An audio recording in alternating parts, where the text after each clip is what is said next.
Bueno, muy buenas noches a todos ustedes. Muchas gracias por acompañarnos nuevamente en una sesión que ya debe ser la número 100 de los miércoles del Demócrata del Centro. Estamos por culminar 2 años de continuo trabajo en este esfuerzo formativo, convocando a las personas que más conocen sobre los diversos temas en el Perú que ayudan a la, digamos, a la formación de la política, no solamente de los partidos, sino de las personas que los conforman y que los familiarizan con temas de los cuales muchas personas hablan, pero pocos entienden y en realidad repiten, cosa que no le hace ningún bien al país y menos todavía a la actividad pública porque más bien la envilece, la convierte en una suerte de diálogo, digamos, más que diálogo, de sumatoria de conceptos, todos ellos inconexos, en donde no puede haber ningún tipo de comprensión cabal.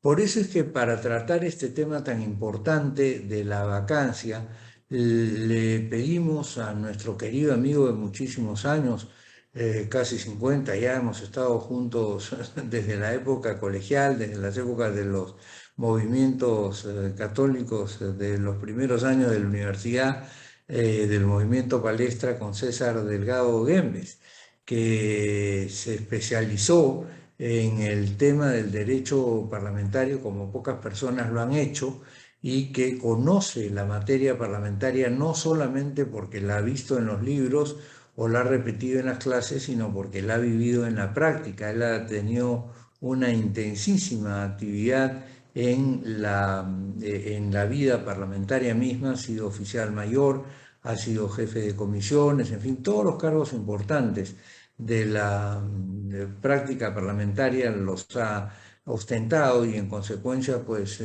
nosotros en la Unidad Democrática del Centro estamos muy contentos y además muy honrados en tener a una persona de tan altas cualidades, digamos, exponiendo un tema que es central para la vida del país, por lo que cada día vemos y por lo que cada día se hace más grave. Y en consecuencia, pues este es un tema que vamos a tener que acometer con todo ímpetu, pero el ímpetu tiene que estar acompañado de saber, porque si no, sencillamente termina siendo digamos, una carga desordenada y de eso no se trata. Hay que ir formando al país y de eso es el esfuerzo que estamos haciendo en la Unidad Democrática de Centro.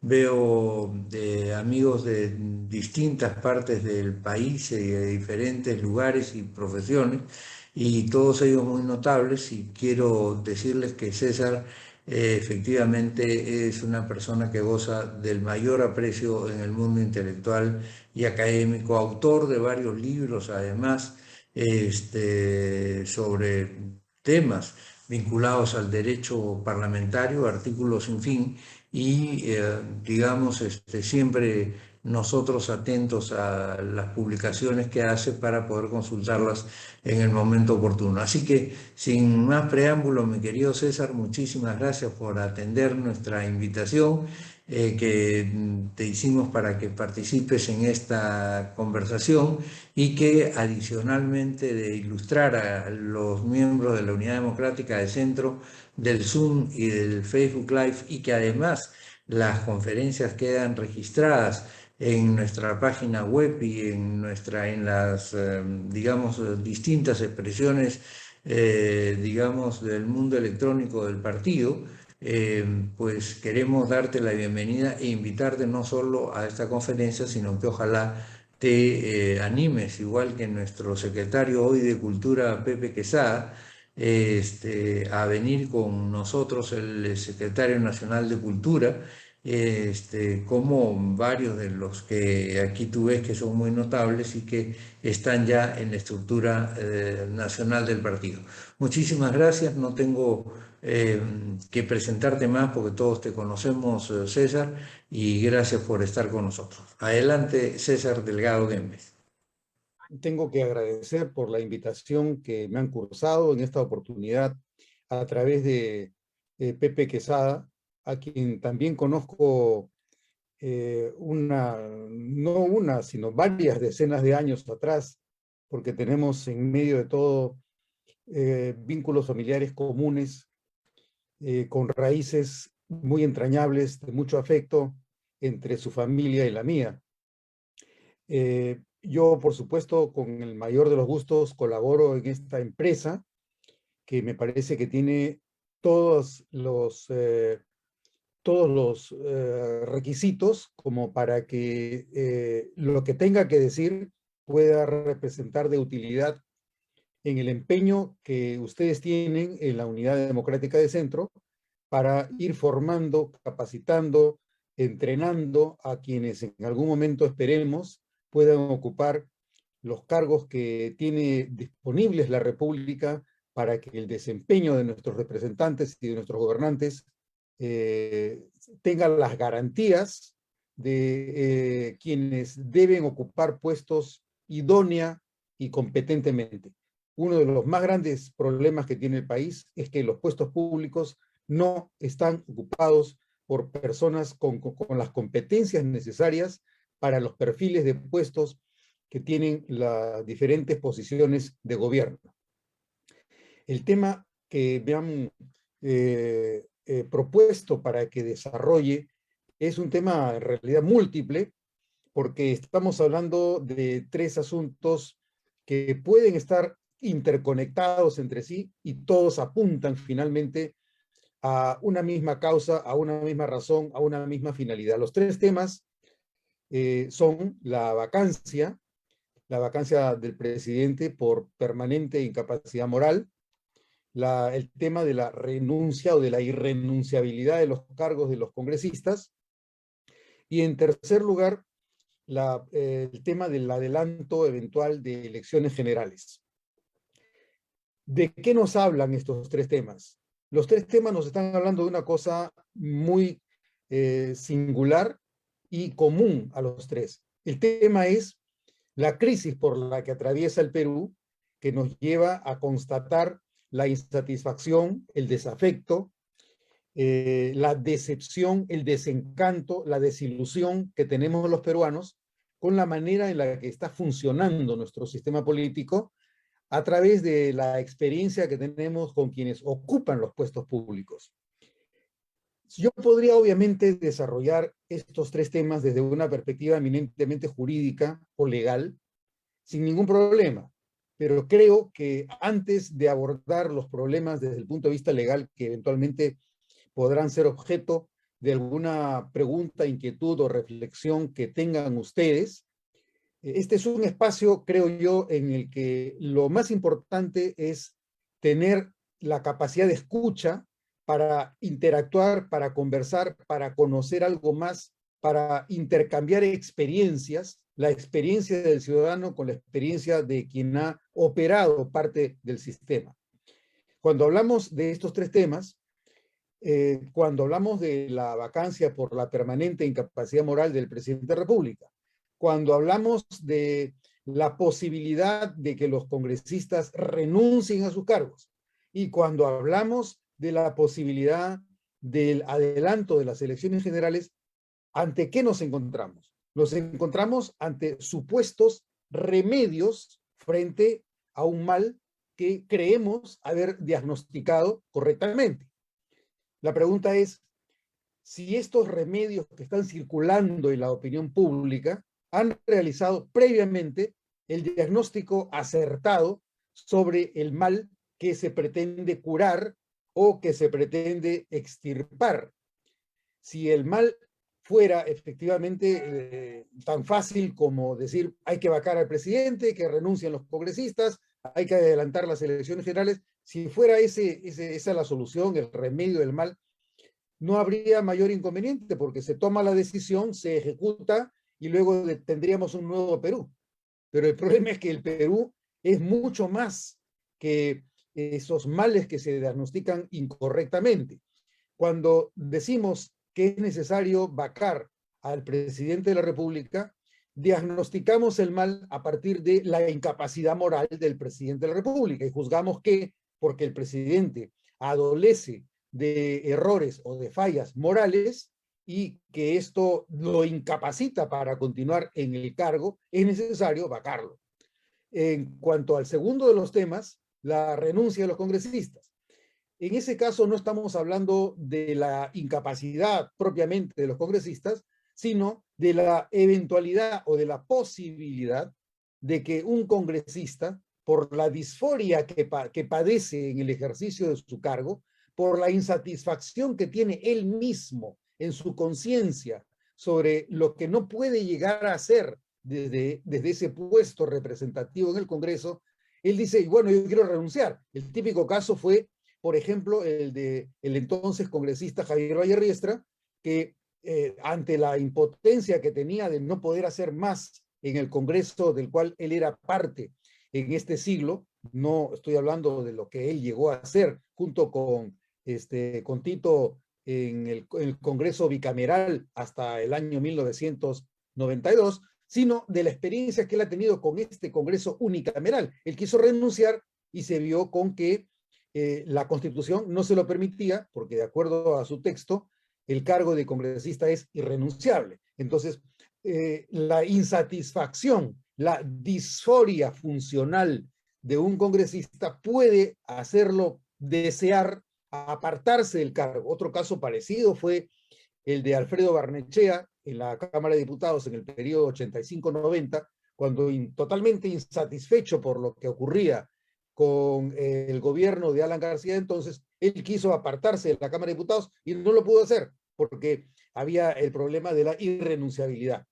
Ese es el caso de la disforia, o sea, el diagnóstico es la disforia personal de quien ostenta el cargo de representante.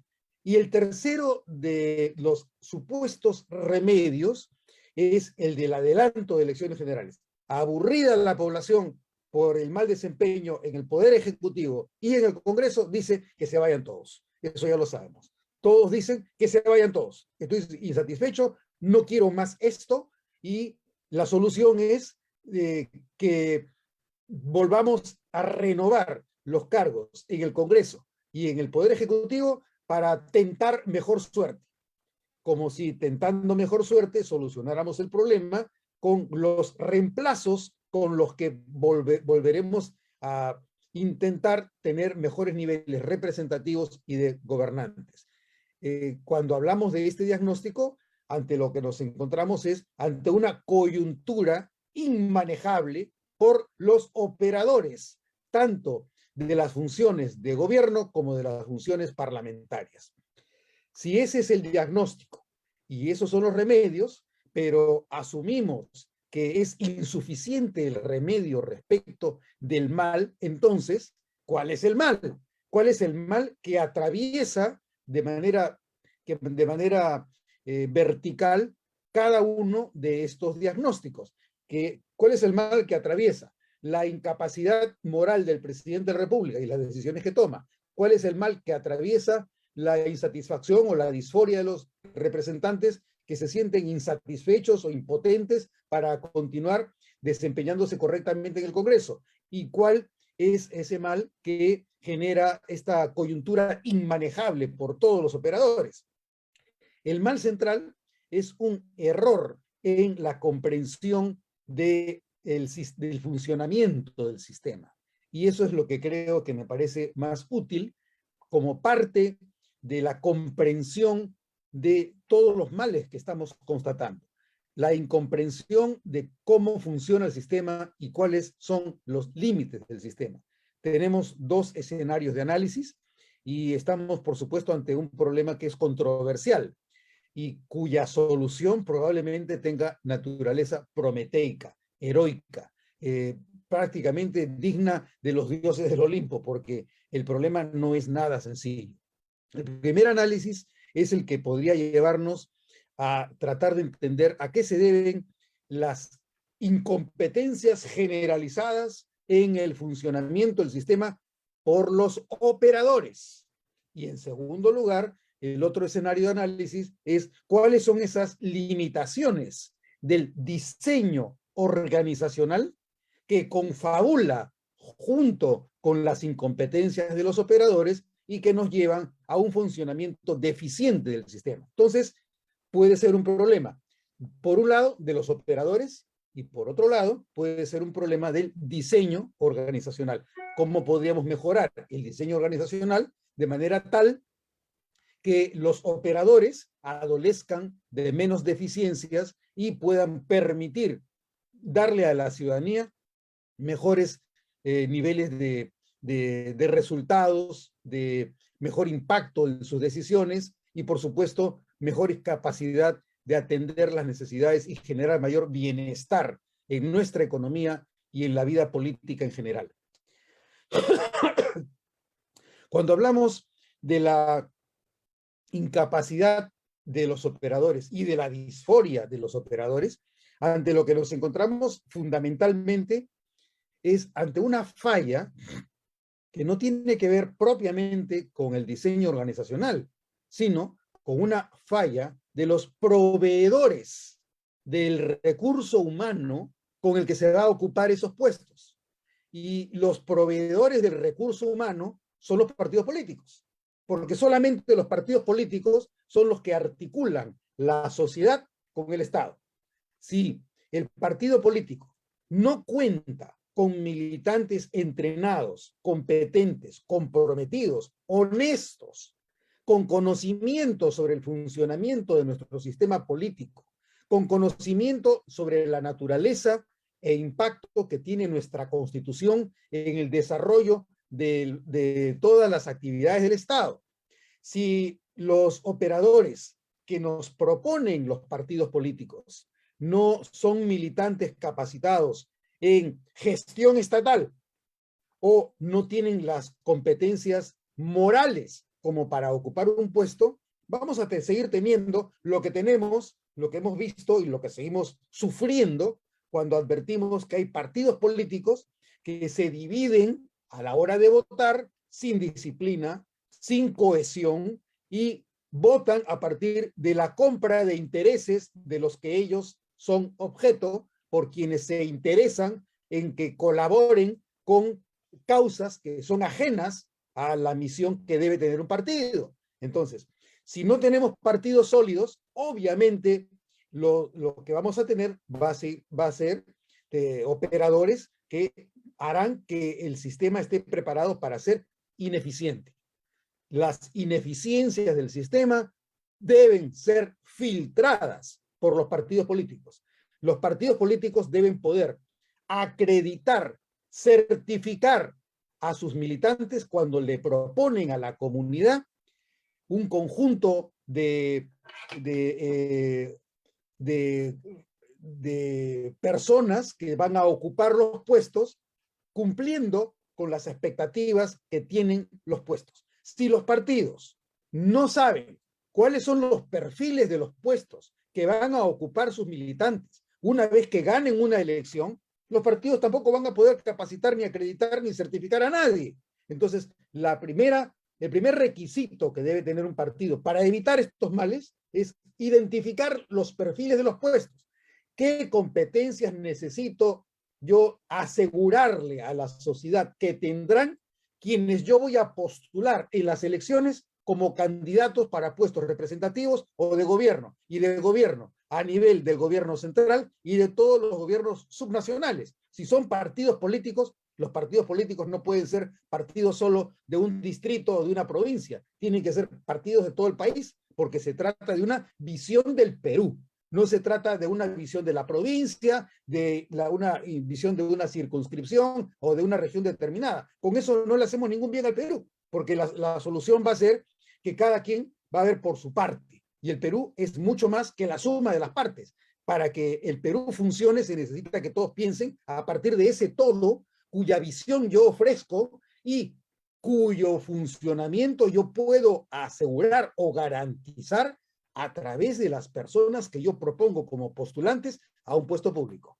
Entonces, esa es la primera falla que es necesario tratar de remediar para evitar lo que estamos viendo y para que no tengamos que pensar en estos remedios ante diagnósticos que no son los acertados. Entonces, esa es la primera falla, la falla que tienen los proveedores de recursos para que el sistema funcione. Pero por otro lado, tenemos otra falla también muy importante, que consiste en las fallas de diseño organizacional, cuya incomprensión potencia los errores.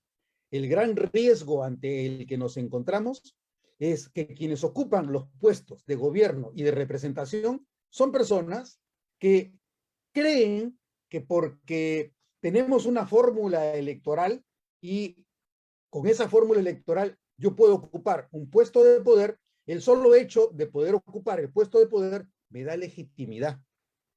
Y ahí está el gran error, porque la legitimidad, lamentablemente, no se compra en la tienda de la esquina. La legitimidad no se compra en la panadería. La legitimidad no se compra en un supermercado. La legitimidad se gana. Y la manera de ganar la legitimidad es a través del propio desempeño. Entonces, ¿cómo encontramos el eslabón que une la capacidad de los partidos políticos para ofrecernos en su condición de proveedor candidatos con competencias adecuadas para los puestos? Y por otro lado, ¿qué es lo que no comprendemos del funcionamiento del sistema político que es necesario que internalicemos de forma tal que sepamos con claridad por qué la ciudadanía tiene los altos niveles de desafecto, de decepción, de desencanto y de desengaño frente a todo el sistema político? Y la razón me parece a mí que es la siguiente, y esa es la que propongo yo como una base de comprensión a través de la formación que reciben quienes se encuentran en los partidos políticos. Va a sonar extraño, pero la realidad de nuestro sistema es que cuando hablamos de que la ciudadanía es representada, en realidad estamos hablando de un plano irreal, porque somos realmente irrepresentables. Somos realmente irrepresentables, pero convencionalmente representados. ¿Esto qué quiere decir? Quiere decir que la matemática electoral con la que recurrimos al voto para ocupar puestos de gobierno y de representación, esa matemática adolece de una falla central que en el derecho de familia se llama la impotencia coeundi o la impotencia generandi. Es decir, la matemática no puede penetrar lo suficiente en la realidad como para fecundar con el voto de los electores la posibilidad de que el sistema funcione. ¿En qué consiste esto? Consiste en que cuando necesitamos utilizar una fórmula electoral, el resultado del uso de esa fórmula electoral siempre nos da resultados imperfectos. ¿A qué me refiero? ¿Cuántos electores somos? 24 millones y medio. De los 24 millones y medio, ¿cuántos no votan? Aproximadamente el 30%. De los electores que sí votan, ¿cuántos votan en blanco o nulo? Más o menos otros 20 o 30%. De los que votan y no votan nulo o blanco, ¿cuántos son los que votando no consiguen que su voto les genere representación? La realidad de los últimos comicios es la siguiente. De los 24 millones y medio de electores, solamente 10 millones alcanzaron representación. Es decir, menos de la mitad. Ahí nomás ya tenemos potencialmente un tremendo conflicto. ¿Por qué? Porque si menos de la mitad de los electores no tienen representante en el Congreso, ¿cómo esperamos que los niveles de aceptación del Congreso sean mayores y luego estamos reprochándole al Congreso que solamente tenga el 15, el 20% de aprobación en las encuestas de opinión? Pero ahí no queda el problema. Estamos hablando de que de los 24 millones y medio, hay 10 millones que sí tienen representantes. Pero ahí empieza la pluralidad de la representación. Los representantes que representan a esos 10 millones no pertenecen todos al mismo partido, pertenecen a 10 distintos partidos. Entonces, obviamente, lo que tenemos en el Congreso es un caldo de cultivo para que no haya armonía entre la diversidad de representantes, debido a que cada uno está jalando el agua para su molino. Y si a esto le añadimos la posibilidad de que el gobierno que ha sido elegido por, digamos que 2 millones o 3 millones de electores, ya pongamos 4 millones de electores, ese gobierno al que lo han elegido 4 millones, de los 24 millones y medio, tiene representantes que no tienen mayoría en el Congreso. Obviamente, el resto del Congreso no está a favor del gobierno. Cuando vemos que los congresistas, miembros de la oposición, como es natural, se oponen al gobierno, decimos, pero qué mal, ese Congreso no está funcionando bien, porque no deja que el Ejecutivo trabaje. A partir de ese tipo de realidades, nos enfrentamos nuevamente con otra gran dificultad. Si tenemos a un presidente de la República que conoce cómo funciona el sistema, obviamente ese presidente de la República tampoco va a pechar al Congreso, porque sabe que no puede con la mayoría que tiene un Congreso en el cual él no tiene mayoría. Entonces, si tú tienes a un presidente de la República sin las suficientes capacidades para establecer consensos, para tender puentes, estás minando el funcionamiento del sistema, adicionalmente. Y cuando vienen sobre esto los medios de comunicación y las encuestadoras de opinión, que le toman la fotografía a la realidad del desencanto que tiene el pueblo con el desempeño de los congresistas, todo el mundo se preocupa y todo el mundo se llama la atención. ¿Por qué? Porque te dicen, miren ustedes, el Congreso que empezó con el 45% de aprobación, ahora tiene 25%, ahora tiene 12%, y puede llegar, como en alguna ocasión, a 8 o a 9%, que en realidad lo que nos está mostrando, simple y sencillamente, es la fotografía de las imposibilidades generativas del sistema electoral. Todo lo que tenemos es una convención. Todos estamos de acuerdo que vamos a tener representantes, pero el que estemos de acuerdo en que a quienes les llamamos representantes lo sean, todos estamos de acuerdo en que son nuestros representantes, pero sin embargo, material y realmente no pueden serlo, no pueden serlo, es imposible que lo sean, porque ya se ha quedado desde el comienzo del partido más del 50% sin representante. Y de los que sí tienen representante, están tan divididos que siempre van a estar insatisfechos con la manera en la que unos u otros están desempeñándose en el ejercicio de sus tareas parlamentarias. Entonces, esta es la base central, me parece a mí, que es la que hay que tener presente cuando analizamos remedios, presuntos remedios, como la vacancia presidencial, como las renuncias de los congresistas o como el adelanto de las elecciones.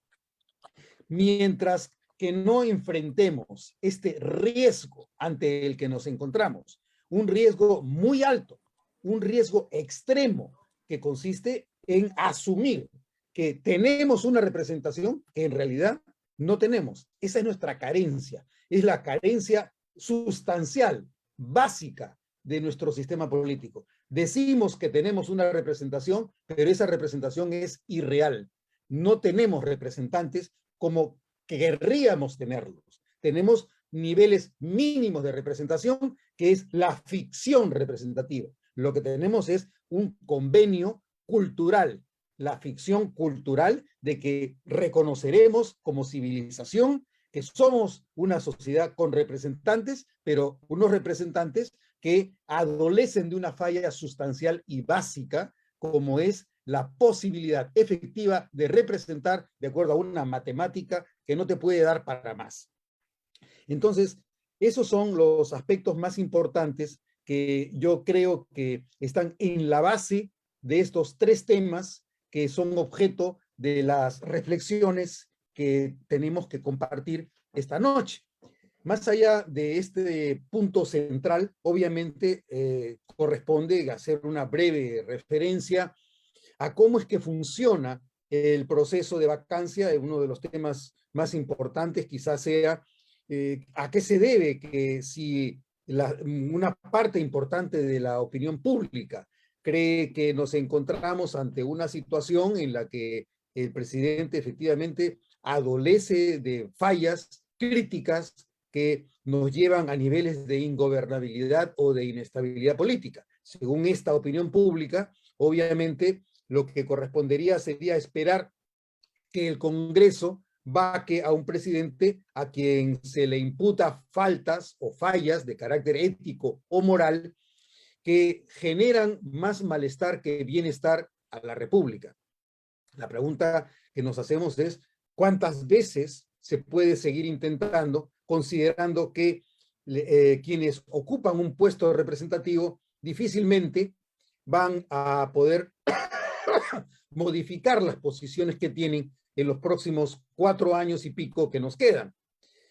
La situación es que la posibilidad de seguir presentando mociones de vacancia no se acaba. Se pueden seguir presentando una indefinida cantidad de mociones de vacancia y las mociones que se presenten tendrán que analizar diferentes hechos, conductas, actos o juicios del presidente de la República con los que se vaya sumando características.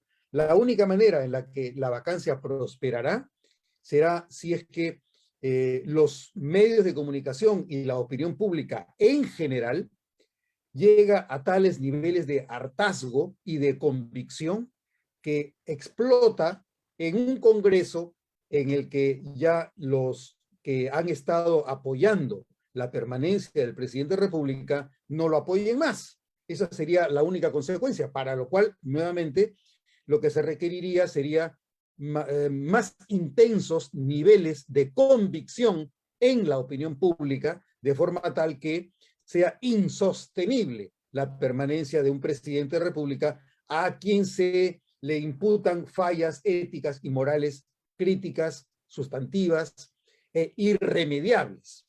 Entonces, por un lado, cabe seguir asumiendo que el remedio de la vacancia puede llevarnos a solucionar una parte de ese grave problema que es las incapacidades morales del presidente de la República, las incapacidades del presidente de la República en materia de ética pública o de ética constitucional, como es el hecho de que con su conducta, con sus juicios, con sus actos, con su comportamiento, con sus hechos, le genera más daño al Perú en materia de estabilidad y de gobernabilidad que permaneciendo en el puesto. Por otro lado, nuevamente, el otro de los temas era la cuestión de la irrenunciabilidad. Si estamos ante un congresista que se siente impotente para poder hacer algo, porque se cae en cuenta que por mejor intención que él tenga, no va a poder conseguir que los demás miembros de su agrupación o de la propia corporación parlamentaria tengan un comportamiento distinto. Si se aburre o si por último siente que se ha equivocado en la decisión que tomó de participar como candidato al Congreso y luego como representante electo, la Constitución en principio impide que los congresistas renuncien. Lo que busca la Constitución cuando refiere la irrenunciabilidad del cargo, lo que busca es fundamentalmente una fotografía que permanezca durante los 5 años del mandato que tienen los congresistas. Entonces, esta capacidad se puede alterar porque el pueblo ha votado por un partido y en ejercicio de la capacidad que le reconoce el sistema electoral, ha utilizado el doble voto preferencial y ha decidido que ocupen un puesto representativo quienes, luego de la aplicación de las fórmulas electorales, han salido elegidos y por lo tanto se fallaría en contra de la voluntad popular si es que por la sola decisión de una persona se altera la voluntad del pueblo respecto de quien el pueblo quiere que permanezca dentro de la Asamblea Representativa.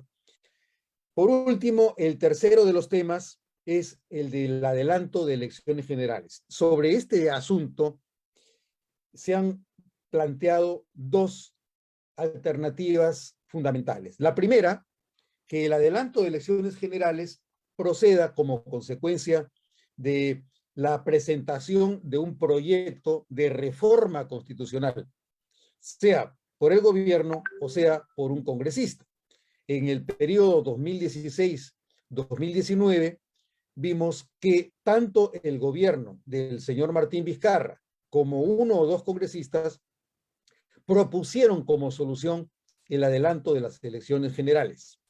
La consecuencia fue, ya todos lo conocemos, que luego de la presentación del proyecto que hizo el señor Martín Vizcarra el día 31 de julio del año 2019, este proyecto pasó a la Comisión de Constitución que en ese entonces presidía la señora Rosa Bartra de Fuerza Popular.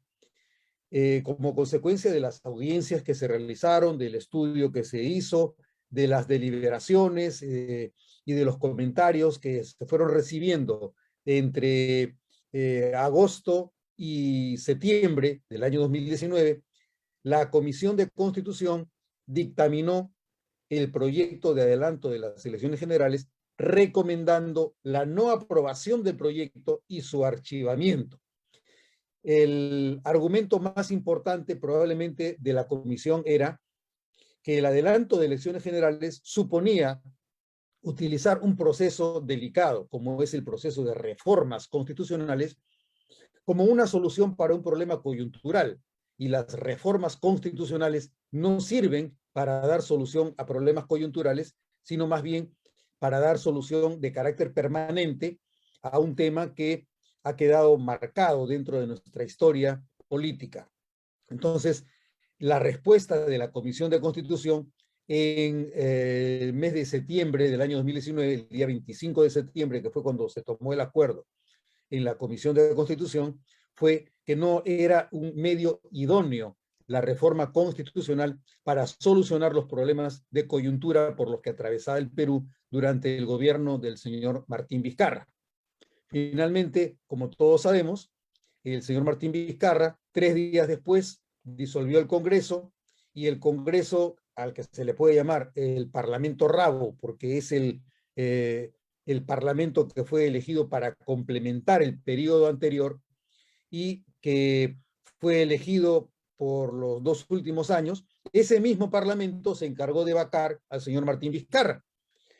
Entonces, el adelanto de elecciones generales se presenta como una vía de carácter parlamentario o gubernamental, pero también cabe lo que postuló recientemente el señor Francisco Sagasti, la posibilidad de que a través del derecho que la Constitución le reconoce a la ciudadanía, se presente vía una iniciativa popular un proyecto de reforma constitucional ante el Parlamento para que el Parlamento, reformando la Constitución, pueda adelantar las elecciones generales. El riesgo siempre va a ser el mismo, porque de acuerdo a nuestra Constitución, el artículo 206 de la Constitución señala que toda reforma constitucional debe realizarse al interior del Congreso, para lo cual hay dos vías. La primera, que es la aprobación del proyecto de reforma constitucional con la mayoría absoluta, vale decir con 66 votos, y luego someter ese mismo proyecto a referéndum, y la otra, la vía excepcional, en caso el proyecto fuera aprobado en 2 legislaturas ordinarias sucesivas con el voto de los 2/3 de los congresistas, que equivale a 87 votos. Ahí se presenta una posible controversia o dilema, porque de acuerdo a nuestra Constitución se señala que la, la ciudadanía puede utilizar la iniciativa popular para solicitar un referéndum, y ese referéndum puede ser el referéndum sobre la aprobación de la Constitución. Entonces, la pregunta es, si la ley 26300, que es la que regula los derechos de participación ciudadana, y la misma Constitución, señalan que toda reforma constitucional debe ser una reforma aprobada por el Congreso, la pregunta es, ¿cabe que la ciudadanía, a través del derecho a iniciativa popular que le reconoce la Constitución, cabe que la ciudadanía, no obstante la aprobación o rechazo que hiciera el Congreso, si es que la ciudadanía puede iniciar un proceso de referéndum sobre el rechazo que hiciera el Congreso o sobre la modificación sustancial que hiciera el Congreso en un proyecto de reforma constitucional? Eso lo prevé la ley 26300. Y ahí es donde hay dudas entre los constitucionalistas respecto a si cabe el uso de la iniciativa popular para proponer que mediante referéndum se reforme la Constitución en sentidos distintos a aquellos en los que el Congreso resuelve aplicando el artículo 206 de la Constitución si se aprueba o si no se aprueba una reforma constitucional.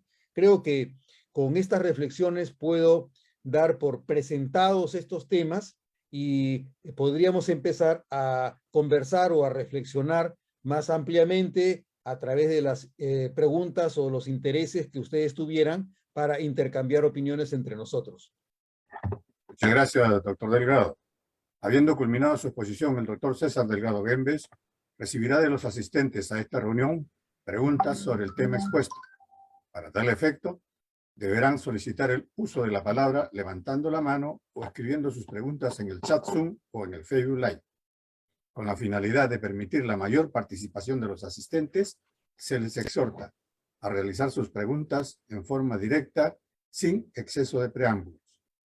El secretario de Actas canalizará las preguntas que se realicen a través del Facebook Live y quien les habla, Humberto Reyes, lo hará en el chat Zoom.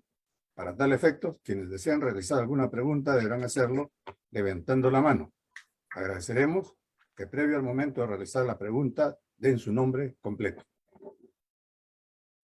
¿Tienes alguna pregunta en el Facebook Live? Sí, hay una y te sugiero, Humberto, que pongas también tu cámara, porque estás en oscuro, para que la gente te vea dirigiendo. Más que una pregunta, es un comentario y me imagino que es de una persona que no es, digamos, entusiasta del actual presidente. Dice, ¿y cómo es el señor Iván Torres Barreto? ¿Cómo se le vaca o se busca nuevas elecciones si tiene congresistas de su partido a su favor en las vocaciones que lo defienden? Deberíamos buscar otra forma. Bueno, el comentario. No he captado bien la pregunta, se ha ido un poco la voz, Juanito. No, es un comentario más que una pregunta. Dice así, repito, ¿cómo se le vaca o se consiguen nuevas elecciones si tiene congresistas de su partido a su favor en las votaciones? Deberíamos buscar otra forma. O sea, es una persona que intenta vacar al presidente de todas maneras, pero constitucionalmente, ¿cuál sería el camino? Bueno, en el escenario en el que nos encontramos, si el presidente de la República puede conseguir que independientemente de la mayoría que tenga de su partido, haya otros partidos que le aseguren por lo menos 44 votos, si se tiene 44 votos, es imposible que el Congreso lo pueda vacar. Sin embargo, y ahí viene la parte interesante de la pregunta, la otra cuestión es si es que existe la posibilidad constitucional de iniciar un proceso a través de la iniciativa popular de revocatoria del mandato del presidente de la República mediante la compra de kits para consultar a la población respecto de la vacancia del presidente de la República sin expresión de causa. Entonces, sobre este tema, la Constitución reconoce la posibilidad de que la ciudadanía intente la revocatoria del mandato de las autoridades políticas. Fundamentalmente, el desarrollo se ha producido a través de la ley 26300, y en el capítulo relacionado con la revocatoria del mandato no se incluye la posibilidad de la revocatoria del presidente de la República. No obstante, cabe como pregunta, cabe pensar en la posibilidad de que esta ley se pudiera modificar. Modificándola tendría que señalarse cuáles son las mayorías necesarias para poder presentar la iniciativa de revocatoria en primer lugar, y en segundo lugar, con qué mayoría se conseguiría la revocatoria del mandato del presidente de la República. Si aplicáramos las reglas actualmente existentes en la ley 26.300 para la revocatoria del mandato de las autoridades subnacionales, como son el gobernador regional, los alcaldes provinciales, los alcaldes distritales, la actual disposición en materia de revocatoria supone que se requiere aproximadamente como 6.700.000 firmas para iniciar el proceso de revocatoria del mandato del presidente de la República, y se requerirían aproximadamente el 40% del total de votos válidos para aprobar la revocatoria. Si hablamos de que tenemos 24,5 millones de electores y que hay un número que no vota, otro número que vota en blanco o que vota viciado, probablemente ante lo que nos encontraríamos sería ante, digamos que alrededor de 14 o 15 millones de votantes hábiles. Para que se aprobara la revocatoria se requeriría aproximadamente 7 millones u 8 millones de votos para que el presidente quedara vacado. O sea, como pregunta teórica está ahí. No es factible aplicar la ley 26.300 porque la ley no se pone en el supuesto de la revocatoria del mandato del presidente de la República. Una eventual modificación de esa ley tendría probablemente que prever este tipo de requisitos para que la ciudadanía cuente con el derecho de revocatoria del mandato del presidente de la República. Esa sería la respuesta que yo podría dar.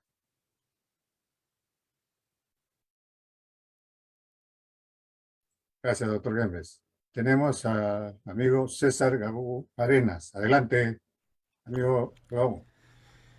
Muchas gracias. Muy buenas noches con todos. Mi nombre es César Gago Arenas. Muy bien estructurado y muy didáctico la exposición que hemos escuchado. Dentro de lo que ha señalado las fuentes y las causas que generan estos malos en estas circunstancias, está la incomprensión de la función del sistema por los operadores. Y definitivamente, muy bien lo ha señalado, que los proveedores de recursos humanos son los partidos. Y sin embargo, sabemos que los partidos no cumplen con sus funciones orgánicamente. Eso es. Mi pregunta es la siguiente. ¿Considera usted que actualmente existe un sistema adecuado de regulación o fiscalización a las organizaciones políticas? Y si no lo hubiera, ¿considera usted que se debería proponer a las instituciones correspondientes para que se implemente un riguroso sistema de regulación para que las organizaciones políticas puedan trabajar orgánicamente? Número uno. Esa es una pregunta. La segunda pregunta también muy bien, va un poco, ¿consideraría usted que se requiere modificar o una reforma de la constitución política vigente mediante una asamblea constituyente?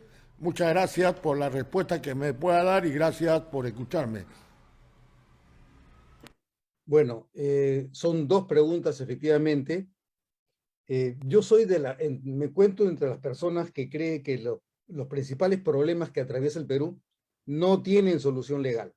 Para mí, los principales problemas que tenemos son los malos hábitos de los operadores. Y a eso no llegamos mediante la reforma de las leyes, ni mediante penas más altas, ni mediante castigos. Esa es una solución falsa. Estamos llenos de soluciones falsas con las que no alcanzamos nunca a corregir los problemas sustanciales que tiene el Perú.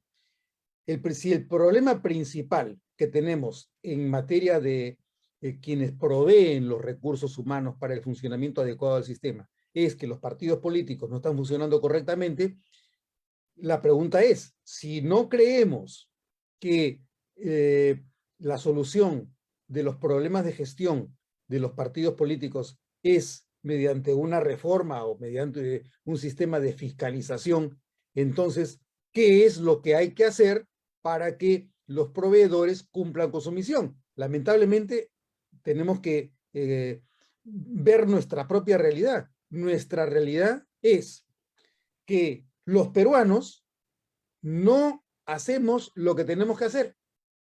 Y no porque tengamos una ley, lo vamos a hacer mejor. Las leyes no te cambian a las personas. Pueden por ahí modificarte algunos hábitos. Te adecuas o no te adecuas a la ley para que no te castiguen. Pero finalmente tú sigues siendo el mismo. Entonces, el problema central está en el alma del hombre. El problema central es, por ejemplo, en los partidos políticos.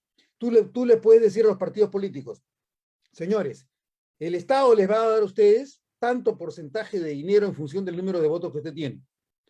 La ley ha creado una trampa. ¿Por qué? Porque les dice, si ustedes reciben tanto, este porcentaje tienen que dedicarlo a capacitación. Pero como capacitación, también pueden utilizar este dinero para sufragar encuestas de opinión. ¿Qué hacen los partidos? En lugar de utilizar el dinero para capacitaciones, lo utilizan para contratar servicios de encuesta.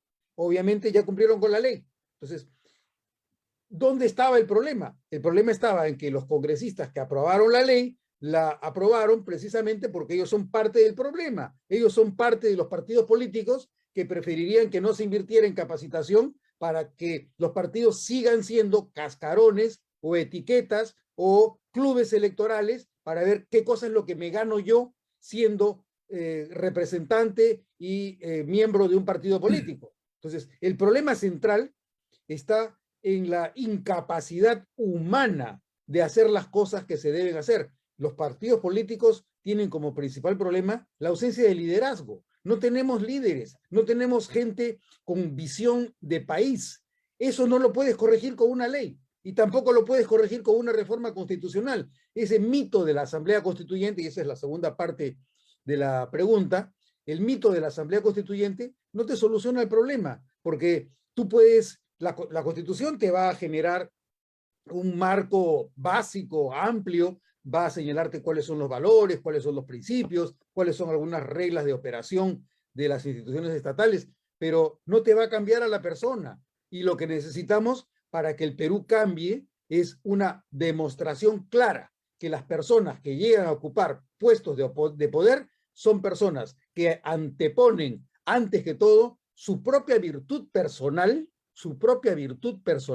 y por otro lado, los intereses del Perú antes que los de su monedero. Y lamentablemente lo que vemos es que la gente lo que busca es cómo me gano metiéndome en un partido para poder conseguir yo así engolosinarme con las carencias que tengo en la fama que no alcanzo. Entonces, finalmente es un problema narcisista, porque las personas están insatisfechas con su propia imagen. La baja autoestima de las personas lleva a muchos a pretender ocupar puestos públicos para que los enfoquen los medios de comunicación, para tener su minuto de gloria. Esas son fallas de carácter eminentemente psíquico, o si se quiere, son problemas del alma. Eso no se soluciona ni con la reforma constitucional, ni con las modificaciones en las leyes. Las leyes no corrigen el alma humana. Lo que corrige el alma humana es la decisión de cada quien de querer ser mejor y de servir mejor en la sociedad a la cual nosotros pertenecemos. Si tú no encuentras tu identidad en la comunidad a la que tú perteneces, si tú te preocupas más por ti mismo que por tu prójimo, nunca vas a poder servir. Y eso no lo vas a conseguir con reformas constitucionales. Esa sería mi respuesta. Gracias, doctor. El general Víctor Gandolfo tiene uso de la palabra. Ahora su micro. Gracias, Frater. Felicitando al doctor por su excelente exposición.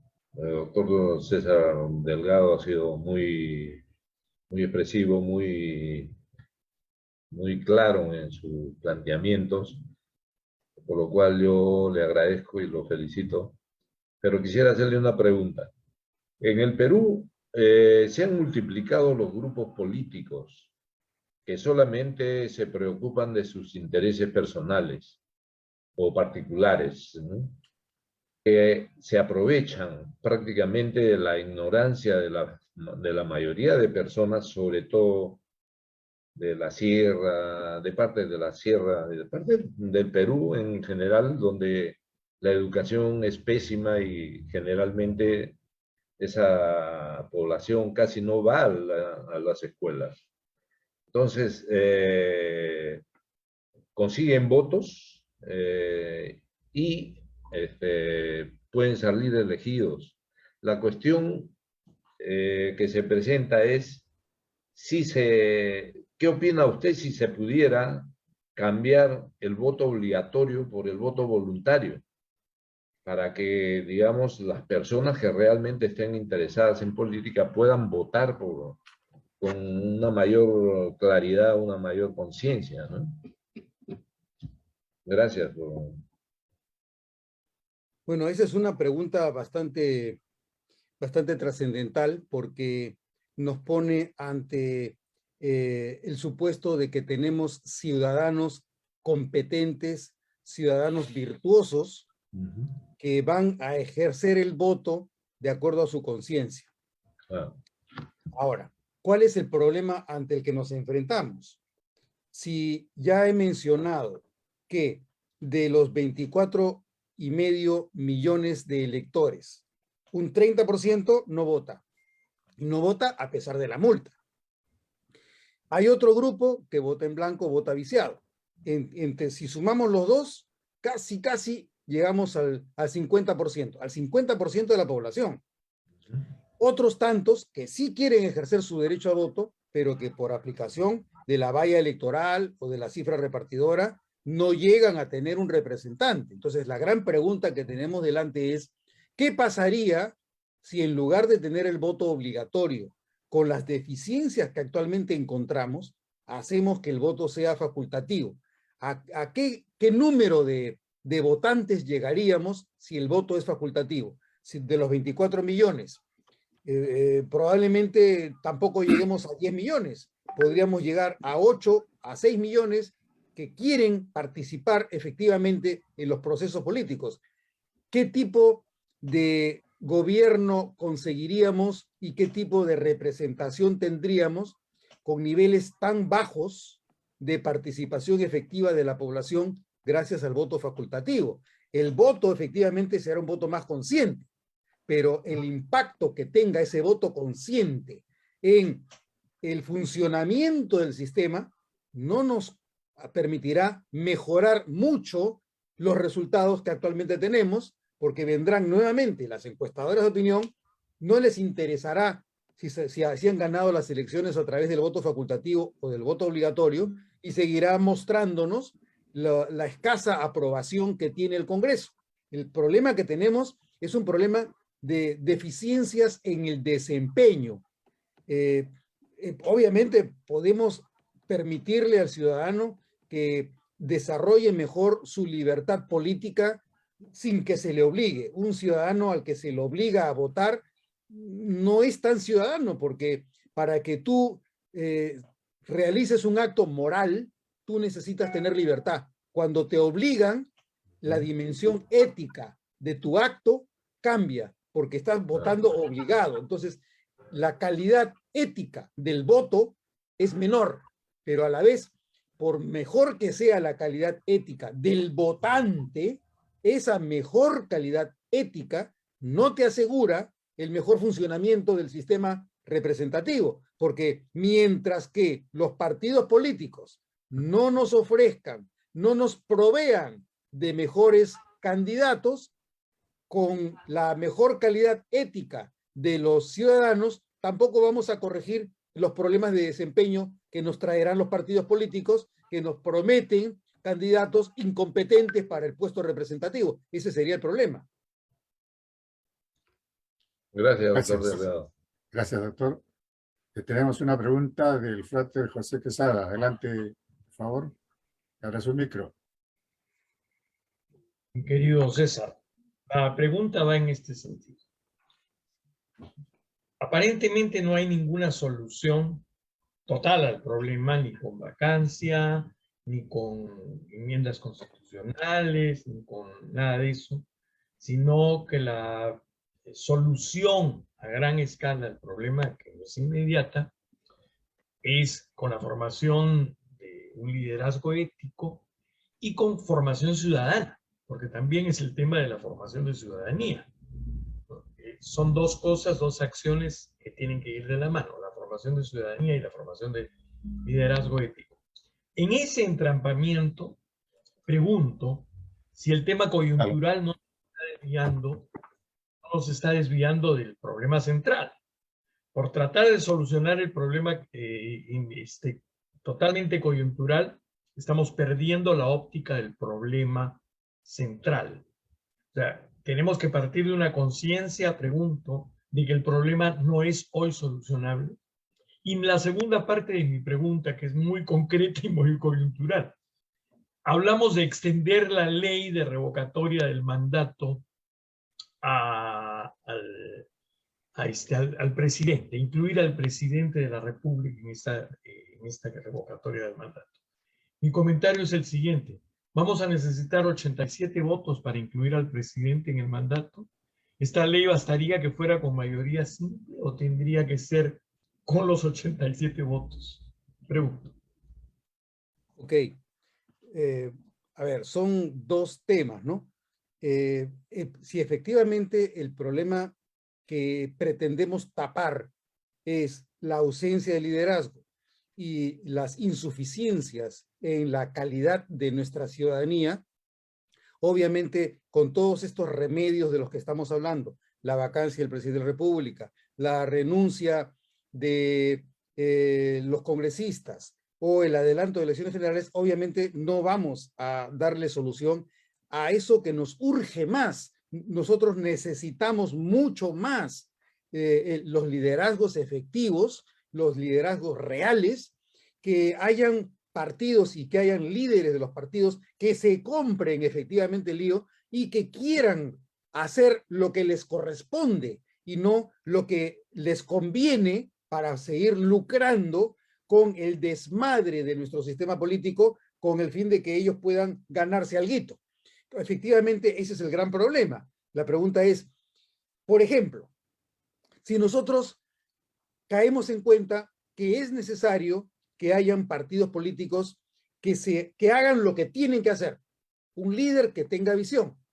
Entonces, la pregunta es, si tienes un partido y tienes un líder y tienes militantes alrededor de ese líder, capaces y competentes, ¿van a tener que competir con los otros 19 partidos que no quieren hacer lo mismo y que quieren que se mantengan las cosas tal como están? Entonces, no solucionamos el problema con que haya solamente un partido, porque ese partido va a estar en desventaja. A la hora que ese partido tiene a las personas más competentes, probas, sin ningún tipo de mancha, llegan a competir, pero no ganan las elecciones. ¿Por qué? Por la famosa cultura de la pendejada. El pendejo es el que va a saber utilizar el sistema para ganarse alguito y el lorna es el que nunca va a llegar al puesto representativo. Entonces, es la famosa viveza criolla. ¿Cómo le saco la vuelta al sistema y cómo me aprovecho, entre comillas, del cojudo? ¿Cómo hago que quien quiera hacer las cosas correctamente, quien habla de un discurso de virtudes y de visión y de una visión prospectiva del Perú a largo plazo, cómo utilizo a ese lorna para valerme yo de las tretas que estoy acostumbrado a utilizar para seguir haciendo lo mismo de lo mismo? En otras palabras, el problema es mucho más grande de que solamente haya un partido. Se necesita de que tengamos una conciencia mucho más amplia y que todos los partidos hagan lo mismo, porque si hay uno solo que no lo hace, ese solo es el que le va a sacar la ñoña a todos los demás. Entonces, ese es el gran dilema que supone un mecanismo de acción colectiva y del establecimiento de consensos morales por todos los partidos. ¿Es factible eso? Considerando que ya llevamos más de 2000 años en una civilización que se llama cristiana, pero que por más cristiana que se llama, no llega a vivir como cristiana. Si Cristo no lo pudo hacer cuando Él vino al mundo, ¿qué nos esperará a quienes no tenemos las dotes de divinidad de las que Él dispuso? Entonces, ese es el problema ante el que nos encontramos y tenemos que seguir luchando y luchando como Sísifo para que finalmente en algún momento lleguemos a tener un tipo de sistema por lo menos decente y no tan perverso como el que estamos sufriendo actualmente. Y la otra pregunta era, ahí creo que hay que hacer una precisión, ¿no? Yo estaba refiriendo la posibilidad de utilizar el mecanismo de revocatoria del mandato del presidente de la República a partir de la iniciativa popular, no a partir de el mecanismo de vacancia que establece la Constitución. Son dos procesos: el proceso de vacancia, que tiene naturaleza parlamentaria, y el proceso de revocatoria del mandato, que tiene unas reglas totalmente diferentes que no pasan por el Congreso. Lo que sí pasa por el Congreso es el proceso de reforma constitucional gracias a una iniciativa popular, pero las iniciativas de revocatoria del mandato no pasan por el Congreso, se resuelven única y exclusivamente en el sistema electoral a través de una propuesta que, si se aplicaran las normas actualmente vigentes, exigirían que aproximadamente la iniciativa para pedir la revocatoria del mandato del presidente de la República se demandaría que la iniciativa la presenten alrededor de 6 millones de electores y que para aprobarla, para que la revocatoria sea efectiva, probablemente exigiría que voten el 40% de los electores hábiles, que probablemente nos dé, ¿qué digo yo?, aproximadamente pues 8 millones de electores. Esa sería la valla que habría que cumplir en caso se pretendiera recurrir a un derecho participativo y no a un sistema típicamente representativo como es el que actualmente tenemos con el procedimiento de vacancia en el Congreso. Gracias, doctor. En el Facebook Live tenemos una pregunta. Adelante, por favor. Juan. ¿Aló? Hay una Juan. pregunta y un comentario. El comentario lo voy a leer brevemente, de Otto Guevara, que saluda y felicita al expositor y dice que, como después del análisis de que después el doctor César Delgado, como partido político en formación, deberíamos tener en cuenta que es importante que los afiliados, efectivamente, este es un comentario real, y en el boletín que sale mañana se trata un poco de este tema, de la necesidad, de la profundidad y del estudio. La pregunta es de Ego Creanet Perú. ¿Debieron estar en el debate de la vacancia los ministros? ¿Les permite el reglamento y la Constitución que venga? Bueno, esa sí es una típica pregunta procesal. No es una pregunta, digamos, como las que he tratado de abordar de manera sistemática, ¿no? Y ahí la respuesta para mí es clarísima. De acuerdo al artículo 89A del Reglamento del Congreso, el presidente de la República puede ejercitar su derecho a la defensa respecto de las imputaciones que se le hacen a través de sí mismo, de manera personal, o a través de su abogado. Por eso es que el presidente acreditó como abogado al doctor José Palomino Manchego, quien hizo la exposición de los descargos contra la moción de vacancia. Sin embargo, han ocurrido algunos datos que tienen carácter aparentemente anecdótico, pero que en el fondo han generado cierta distorsión en la naturaleza de nuestro régimen político. ¿De qué forma? En primer lugar, la Cancillería se dirige a la OEA y los invita a que acrediten veedores para que observen el proceso de vacancia y se aseguran que los términos de la Convención Americana de Derechos Humanos sean reconocidos y aplicados de manera fiel al texto y al espíritu del Pacto de San José. La Cancillería entonces oficiosamente se dirige a la OEA para que la OEA acredite veedores. Primer capítulo. Obviamente la OEA hace eco a esta invitación y acredita a 2 veedores, además del representante de la OEA ante el Perú. Segundo capítulo, el presidente del Consejo de Ministros, el mismo día de la sesión, es decir, el día 28 de marzo, le dirige una comunicación a la presidenta del Congreso diciéndole que los ministros, que 6 ministros, iban a concurrir a la sala de sesiones. Y ahí hay un dato muy importante. No es que el presidente del Consejo de Ministros pida audiencia o pida coordinar para que se reciba a los ministros. No. El presidente del Consejo de Ministros prácticamente le da un decreto al presidente del Congreso diciéndole: los ministros tales y cuales concurrirán a la sesión el día de hoy a las 3 de la tarde. Es decir, le cierra la puerta al Congreso y le dice: los ministros van a entrar a la sala de sesiones.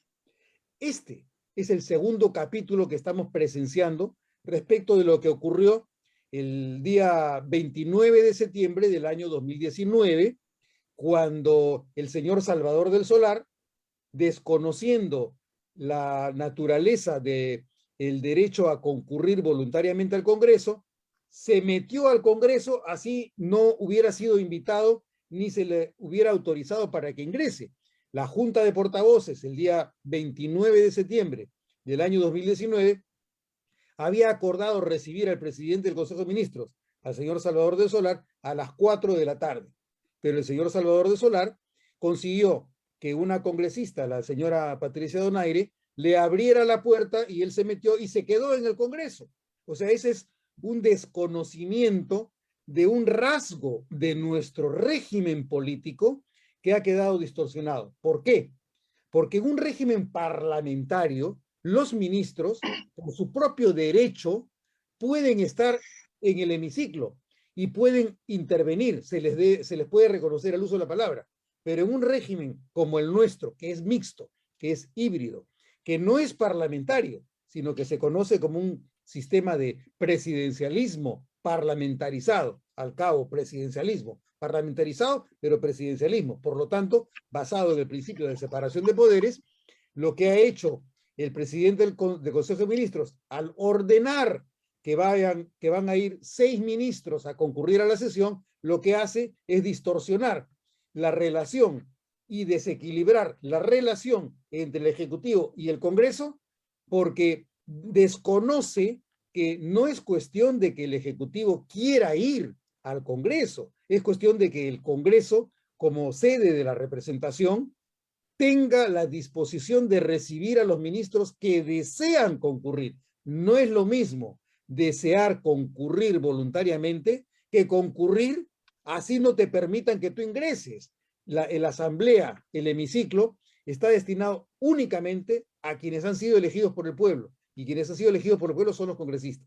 Entonces, cuando finalmente el señor Valdemar Cerrón presenta su cuestión de orden y pide que los ministros se queden en la sala de sesiones, lo más sorprendente para mí es la cantidad apabullante de congresistas que estuvo de acuerdo en que los ministros se quedaran en la sala de sesiones y que además intervinieran como parte de la defensa del presidente de la República, que no está permitida de acuerdo al artículo 89A del reglamento del Congreso. Entonces, hay varias distorsiones en el proceso de vacancia y también hay distorsiones y desvíos que están modificando la naturaleza de nuestro régimen político con elementos del parlamentarismo que han supuesto el desequilibrio en contra del Congreso de la República. Eso sería lo que por ahora podría responder.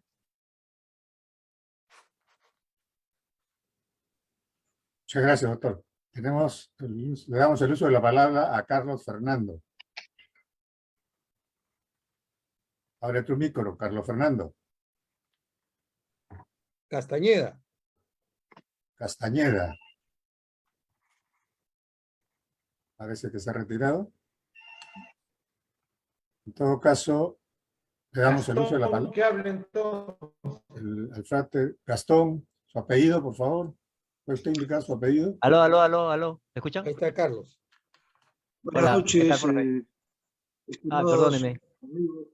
Mi nombre es Roberto Gastón Cornejo Márquez, soy de Tarapoto y he escuchado muy atentamente las intervenciones de todos los amigos aquí presentes en el Zoom, después de la exposición interesante y franca de César, que me ha gustado mucho.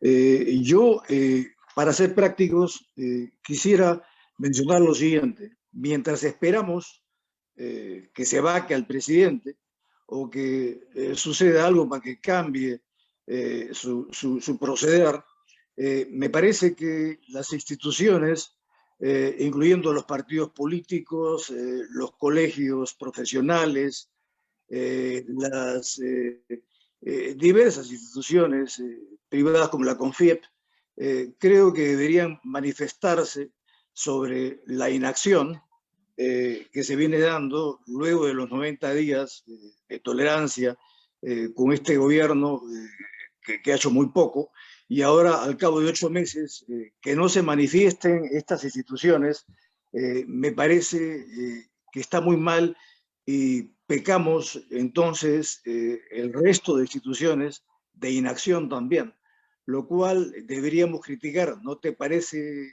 a ti, César? Bueno, la referencia que haces es a la relativa inacción que tienen actores sociales trascendentes que permanecen en silencio respecto de problemas críticos para el Perú. Los principales actores que intervienen en la evaluación del desempeño del presidente de la República han sido los medios de comunicación y las agrupaciones parlamentarias. Es efectivamente cierto que hay gremios que han guardado silencio cuando en otras ocasiones pudieron haber intervenido. Por ejemplo, a mí me llama mucho la atención igualmente que gremios de colegios profesionales tampoco digan nada. O sea, podemos efectivamente pensar en la Sociedad Nacional de Industrias, en los gremios empresariales, pero también es importante la presencia de los gremios profesionales. Los gremios profesionales están callados la boca. Ellos no perciben que lo que está ocurriendo en el Perú no es lo óptimo ni lo deseable, o están conformes con lo que está ocurriendo y por lo tanto guardan silencio. No sabemos, pero eso es justamente parte de las ausencias de ciudadanía en el Perú, porque el ciudadano se interesa porque su comunidad política funcione. Entonces, me da la impresión que, así como deberían intervenir igualmente los representantes de los ronderos, de los sindicatos de profesores, de los sindicatos de trabajadores, en este debate público, también es necesario que otros sectores también expresen su opinión. Muy en particular a propósito de conceptos de participación ciudadana distintos a los procesos típicamente electorales. Por ejemplo, si recordamos las propuestas que existieron a inicios del siglo XX, tanto Ribagüero, Víctor Andrés Belaúnde, Víctor Raúl Haya de la Torre, últimamente incluso las ha redituado Javier Vallerriestra, y si no me equivoco, también hay alternativas que proponen que si existiera una asamblea constituyente, esta asamblea constituyente estaría integrada por representantes de corporaciones, por ejemplo, de las universidades, de los gremios profesionales, etcétera. Este tipo de noción de democracia, que no es una democracia típicamente representativa, sino más bien una democracia funcional o una democracia corporativa, no debiera quedar aislada ni excluida de un sistema políticamente plural. Debiéramos permitir que instituciones tradicionales, como son los gremios, también tengan una voz dentro del concierto de heterogeneidades y de racionalidades con las cuales cabe analizar los problemas políticos en el Perú. Me parece que efectivamente habría sido deseable que no solamente los gremios o las instituciones dedicadas a la empresa o a la representación de intereses de los inversionistas, sino todos los gremios en general hayan tenido mayor participación en estos debates de carácter público y político en el Perú. Gracias, doctor. Tenemos a Carlos Fernando, puede hacer uso de la palabra. Buenas noches, ¿qué tal? Ay, disculpen, hace un rato no podía conectarme porque ¿Puedes abrir tu me cámara, distraje un Fernando? ratito. No, no tengo la cámara disponible porque está la toca a un costado. Yo tengo un monitor grande y ya no me puedo conectar. Adelante Bueno, con tu pregunta. don César, ¿cómo está? Buenas noches con todos. Bueno, interesante como siempre las apreciaciones de don César. Dos preguntas. Tengo muchas, quisiera apuntar un montón de cosas, pero tengo dos. Una, usted algún pincelazo dio por ahí. A ver, tengo la impresión de que la reunión se está centrando en que el presidente actual es, digamos, un problema y que hay que buscar una solución para acabar con ese problema.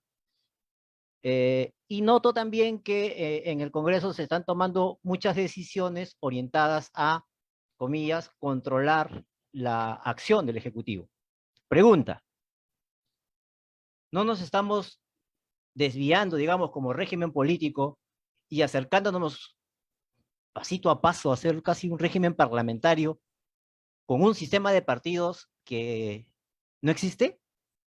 Esa sería mi primera pregunta. O sea, ahí creo que hay o sea, acercarnos ya a un régimen parlamentario con un sistema de partidos que no existe, o sea, es el peor escenario posible para un país como el nuestro. Creo que quisiera yo su respuesta, don César. Y la segunda pregunta tiene que ver con el 129 de la Constitución, lo que usted ha comentado hace un rato. Porque el 129 de la Constitución, entiendo que la Constitución está por encima del reglamento, y el 129, el primer párrafo es bien concreto, dice, el Consejo de Ministros en pleno o los ministros por separado pueden concurrir a las sesiones del Congreso. Dice, sesiones del Congreso. El reglamento hace las distinciones entre los tipos de sesiones, pero la Constitución no. Y luego sigue, y participar en sus debates con las mismas prerrogativas que los parlamentarios, salvo de votar si no son congresistas. Estamos hablando del primer párrafo. Y se lo menciono porque ya en privado hemos tenido esa conversación, ¿no?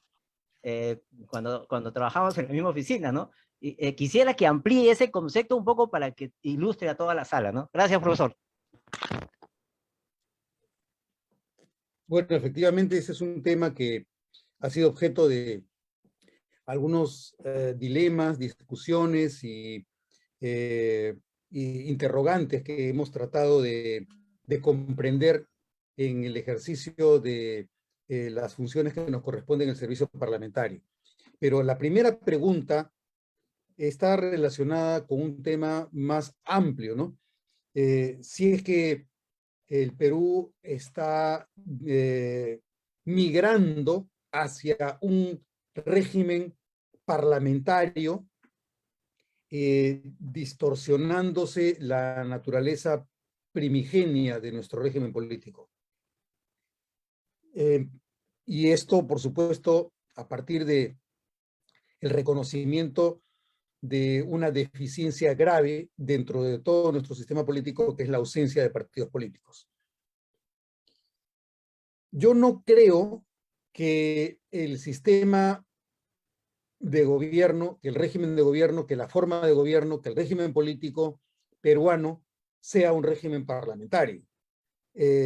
Nuestro régimen político es un régimen, de acuerdo a como yo lo conceptúo, basándome para esto en los análisis que ha hecho, entre otros, Matthew Sugar y John Kerry. El nuestro es un tipo de régimen de presidencialismo parlamentarizado. No estoy de acuerdo con la clasificación que realiza Carl Levinstein, que habla de el presidencialismo atenuado. Yo no creo que el nuestro sea un régimen presidencial atenuado. Para mí se trata de un régimen efectivamente híbrido, en el que se percibe como principal deficiencia de nuestro diseño organizacional la simetría de poderes y de competencias que se busca que exista entre el Poder Ejecutivo y el Congreso de la República.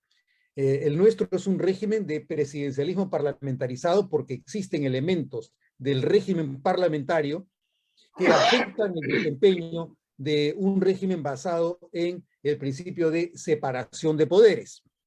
Por eso es que hay elementos de uno y de otro que se han mantenido a lo largo de nuestra historia política y constitucional. Sin embargo, más allá de eso, lo que estamos notando es que hay elementos de la práctica en los que el Poder Ejecutivo, en particular, está utilizando la mejor capacidad de que dispone para basarse en elementos del régimen parlamentario que favorezca las posiciones del gobierno y no que sea el Parlamento que, aprovechando de su rol en el Estado peruano, el Estado democrático, aproveche los elementos del sistema parlamentario para mejorar su posicionamiento en contra del Congreso. Al contrario, lo que estamos viendo es que el Ejecutivo efectivamente está utilizando las herramientas del régimen parlamentario para posicionarse mejor. Y la prueba más clara que hemos podido tener en los años recientes ha sido, por ejemplo, la usurpación de funciones que realiza el presidente de la República el 29 de septiembre del año 2019, cuando, desconociendo la titularidad del Congreso para definir si otorga o si no otorga la confianza al gabinete, hace que el presidente, viendo la sesión desde Palacio de Gobierno por televisión, dice que el Congreso no le ha otorgado la confianza al gabinete del Solar. Esa es una grave y flagrante violación del rol que tiene el Congreso como titular de la confianza. El Congreso es el titular de la confianza. El presidente de la República no le puede hacer decir al titular de la confianza lo que le conviene al presidente de la República que diga para mejorar su posicionamiento político. Esa es una falla que se combinó con la otra, que consistió en la intromisión que realiza el señor Salvador del Solar en la sala de sesiones del Congreso el día 29 de septiembre, con el cuento de que era su prerrogativa concurrir a las sesiones. Efectivamente, eso es lo que dice la Constitución, eso es inconfundible. Tiene la potestad de concurrir a las sesiones. La pregunta es, no solamente lo que diga la literalidad del artículo 129 de la Constitución, sino cómo es que ha regido dentro de nuestra historia política ese precepto de manera absolutamente uniforme. Absolutamente todos los parlamentos y los gobiernos han utilizado esa facultad en coordinación con el Congreso. El titular de los debates es el Congreso. Por eso es que el gabinete, si quiere ir, tiene que coordinar y debe reconocer que es el Congreso el que fijará el día y la hora, si es que no se puede en la ocasión en la que el ministro desea ser recibido. No basta con que el presidente del Consejo de Ministros o el gabinete en pleno o un ministro quiera ser recibido. Puede querer hacerlo. Recordemos, si no, el caso comparativamente reciente también, cuando se presentó el caso del problema del petróleo con Jorge del Castillo. Jorge del Castillo, siendo congresista y siendo del partido político, cuando el Congreso le fijó una fecha distinta a la que él quería para asistir a las sesiones del Congreso, él se presentó con su gabinete. ¿Cuál fue la reacción del Congreso? Un Congreso aprista y un Congreso presidido por Javier Velázquez Gesquén, aprista, tan aprista como el señor del Castillo. ¿Qué hizo el señor Javier Velázquez Gesquén? Le dijo que iba a suspender la sesión, suspendió la sesión. Como el señor del Castillo no se fue, se suspendió la sesión y ahí quedó todo. O sea, démonos cuenta que existe una tradición que se está respetando porque se reconoce que el gobierno no puede hacer lo que le dé la gana en el Congreso. El gobierno tiene que allanarse a las potestades que le corresponden constitucionalmente, pero en el margen y en el marco de la autonomía que tiene el Congreso para autorizar la presencia del gabinete en el hemiciclo. Los ministros, aun cuando sean congresistas, no tienen la posibilidad de intervenir como ministros cuando les plazca. Eso depende también del acuerdo que tome la Junta de Portavoces o el Consejo Directivo para que se les conceda el uso de la palabra y por el tiempo que se les reconozca, de acuerdo a lo que se haya determinado por el órgano competente. Entonces, efectivamente, sí cabe que haya desvíos, pero desvíos, a mi juicio, que son presionados por el Ejecutivo cuando le conviene al Ejecutivo, o sea, explota la naturaleza del régimen parlamentario para posicionarse mejor.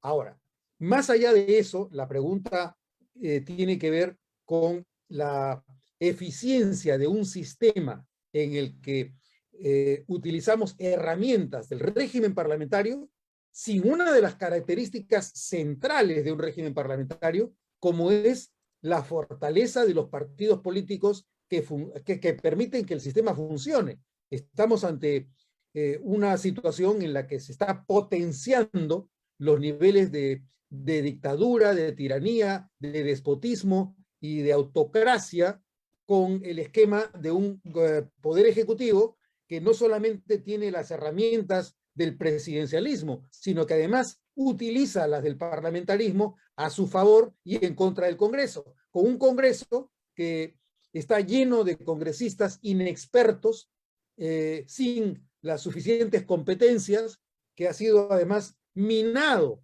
por la iniciativa que tuvo el señor Vizcarra con la comisión que presidió primero el señor Wagner y después el señor Tuesta, para debilitar cada vez más al Congreso, entre otras cosas con la modificación constitucional que generó la irreelegibilidad de los congresistas. Y eso lo estamos viendo. Cada vez tenemos congresistas menos competentes, menos capaces y además menos comprometidos en su labor. Esa sería la respuesta que temporalmente por lo menos podría dar. Gracias, doctor. Bueno, con el frater Jorge Cueva daremos finalizada a la etapa de preguntas, a pesar de que hay varias preguntas pendientes, pero debemos ser puntuales con la hora. Adelante, Jorge. Gracias, Humberto. Buenas noches con todos. Felicito al doctor César Delgado por su excelente exposición. Y si observamos todos quienes estamos participando, vamos llevando ya como 25 minutos sobre el tema del artículo 129 y el artículo 89A del reglamento del Congreso. Tema de interés que recién se ha suscitado cuando se convoca a tratar el tema de la vacancia del presidente de la República. Y si bien es cierto, hay todas unas explicaciones, con todo respeto, doctor César, hay muchas explicaciones que ahondan hasta en la doctrina. Lo cierto es que se percibe que el Congreso, de manera complaciente y sobre todo la presidenta del Congreso de Acción Popular, ¿no? Y también tomando en cuenta que ella desconoce su falta de experiencia respecto al manejo del reglamento, permitió que se afrente a este Congreso. Es imposible, pues, que el señor primer ministro pueda redactar el documento y exigir, en base al artículo 129 de la Constitución, la presencia de los ministros cuando se va a tratar de la vacancia. Este es un tema que iba a tratarse entre pares. Y cuando yo me refiero a pares, me refiero a congresistas que fueron electos por voto popular en un proceso electoral político. Y esto era eminentemente político. No era un tema de presupuesto, no era un tema de petróleo, no era un tema de agricultura, no. Era un tema de vacancia. Por eso es que usted muy acertada está mencionando que se está tratando de distorsionar, ¿no? Y atentar contra lo que ya está establecido como régimen, ¿no? Parlamentario o como sistema que se ha venido trabajando históricamente, pero aquí es bien claro. Y hemos observado que la presidenta y los congresistas desconocen su reglamento. Es imposible escuchar a un ministro, sobre todo el ministro de Cultura Salas, me imaginaba yo, haciendo la defensa del presidente de la República. Porque el artículo 129 dice pueden participar con voz, pero no con voto.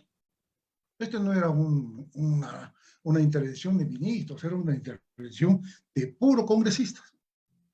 Eso era lo que yo quería aportar para que se pueda entender por qué aconteció ello. Y lo bueno fue que al final no intervinieron los ministros, porque no estaban en su foro. Eso era todo lo que yo quería aportar a su excelente exposición, doctor. Gracias.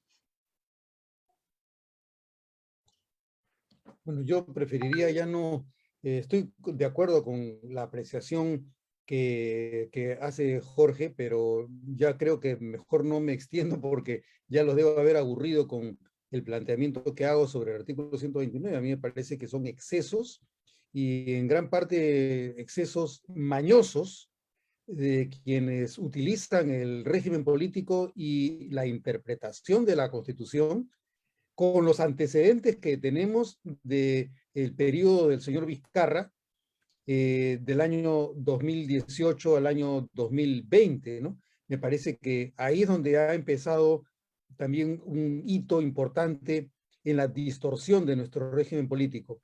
Nunca debió ocurrir la aceptación de la denegación fáctica, que además fue avalada por el Tribunal Constitucional, a mi juicio, prevaricadoramente, porque el tribunal es el que ha condonado complacientemente la distorsión, el desvío de nuestro régimen político con un sistema de desequilibrio de poderes, debilitando al Congreso e ignorando las potestades constitucionales del Congreso de la República en materia de la cuestión de confianza. Obviamente, este comentario no alcanza a los magistrados del Tribunal Constitucional que no votaron a favor del aval que se le otorgó al concepto de denegación fáctica, que me temo tampoco ha sido propiamente creación del señor Martín Vizcarra, sino de algún jurista que de repente ahora ocupa un puesto en el gabinete de ministros.